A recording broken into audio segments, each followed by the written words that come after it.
Hi guys, Johnny Good here for Real Home Studio. Today taking a look at 5 different ways you can fatten, broaden and widen your guitar solo sounds.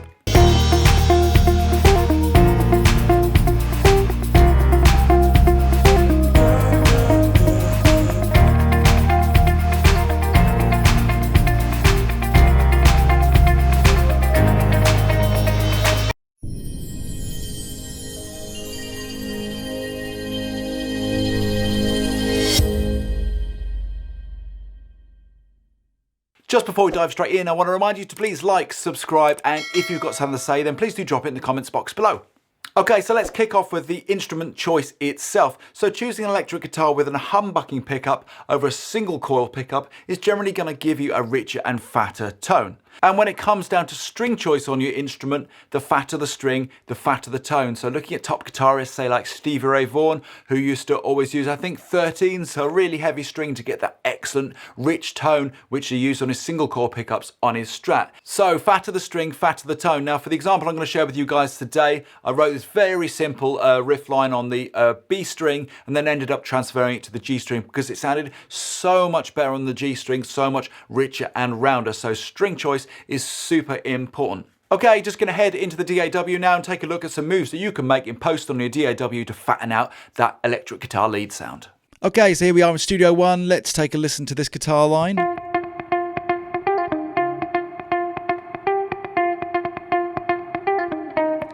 And I'm routing this guitar through some plate reverb. I'm also using Bass Rider from Waves just to help to even out this guitar part. I'm not particularly worried about it being overly dynamic. This is for a piece of corporate music and I really just want to bring this simple guitar line up to the front of the mix. I'm also using BX Rock Rack from Brainworks. It's the Engel Clean channel. Just bring that up and show you guys. Really nice plugin this. This comes in free with the Presonus bundle I mentioned a while back, so I got this along with fader port. But what I wanted to show you first of all was this plugin here, Fetish from Analog Obsession. If you follow the channel, you guys know I really like the Analog Obsession stuff. This is their 1176 style compressor, and really I'm just using this not for compression but to just get some of the character and a bit of thickness out of this analog piece of hardware emulation and get that onto my clean guitar sound. So if you watch and keep an eye on the VU meter, you just see I'm really just tickling the needle, but you can hear the character of the plugin come through. So let's just take a listen first with it off and then I'll dial it on shortly.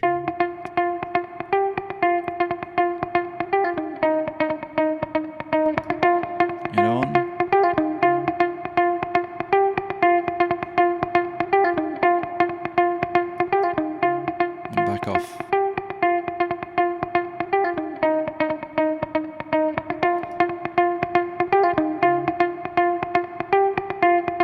So it just really helps just to fatten up that guitar sound. Totally recommend this 1176 from Analog Obsession. It's a great bit of plug-in gear. But of course, you can use all manner of plugins to do that job. Adding saturation. You can use all manner of different compressors, saturation plugins. Just try stuff out to see what works best for you, fattening up that guitar sound. The next tip I've got for maintaining a nice rich guitar sound is to go easy on that high pass filter. Do see a lot of people online going really hard using the high pass, and it's quite easy to actually skim off quite a lot of that richness from the guitar. Now I always, most of the time, tend to mix sounds with the whole mix up rather than going solo for instruments, but I think it's quite easy mistake to make when you are mixing that way, to not necessarily hear some of the damage you might be doing to the sound in an effort to keep that space for the low end for the bass and the kick. So I just wanted to show you what going overboard with a high pass can do to the sound, and it's really easy to demonstrate that on this Shep 73 plugin. So let's just pull back to a high pass at 50 and we'll just dial all the way around to the extreme on this plugin to 300.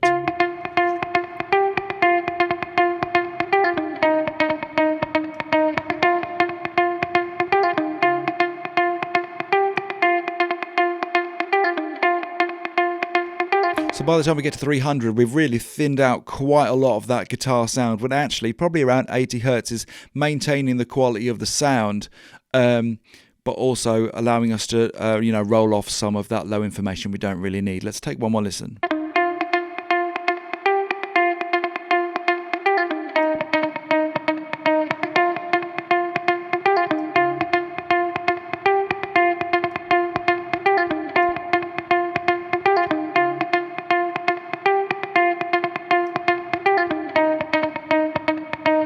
Okay, moving on to delay. Delay, of course, is a great way to get lots of extra width into your guitar sound. I'm using a dotted eighth delay, made famous, of course, but I think of dotted eighth delay, you think of the Edge. I'm using Echo Boy Jr. from Sound Toys. Excellent plugin, doesn't need any introduction. I've got a great review of that on this channel. Okay, so let's just take a listen to the guitar in the mix with and without this dotted eighth delay.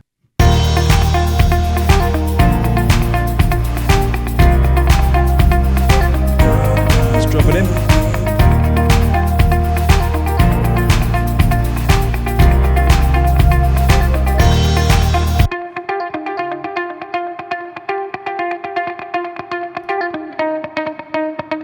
So at this point, I was still finding like I wasn't getting enough width out of my guitar sound. So what I ended up doing was actually copying the perform track and making a second track and just nudging it along slightly, so creating really a bit of a double track feel and panning them hard left and right.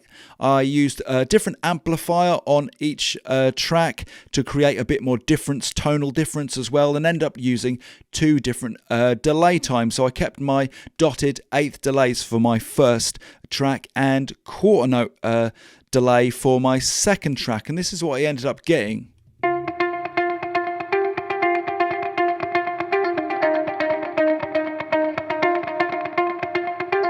Let's drop it in the mix.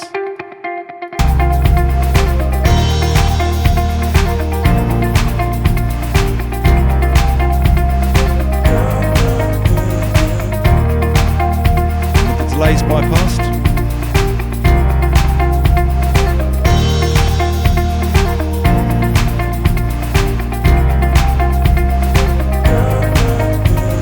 So there you go, creating big, rich guitar sounds just by utilising those few different techniques really makes a really big difference to the overall result. Do hope you found that video useful today. If you did, please remember to like, subscribe. My name's Johnny Good for Real Home Studio. Make sure you have yourself a great day.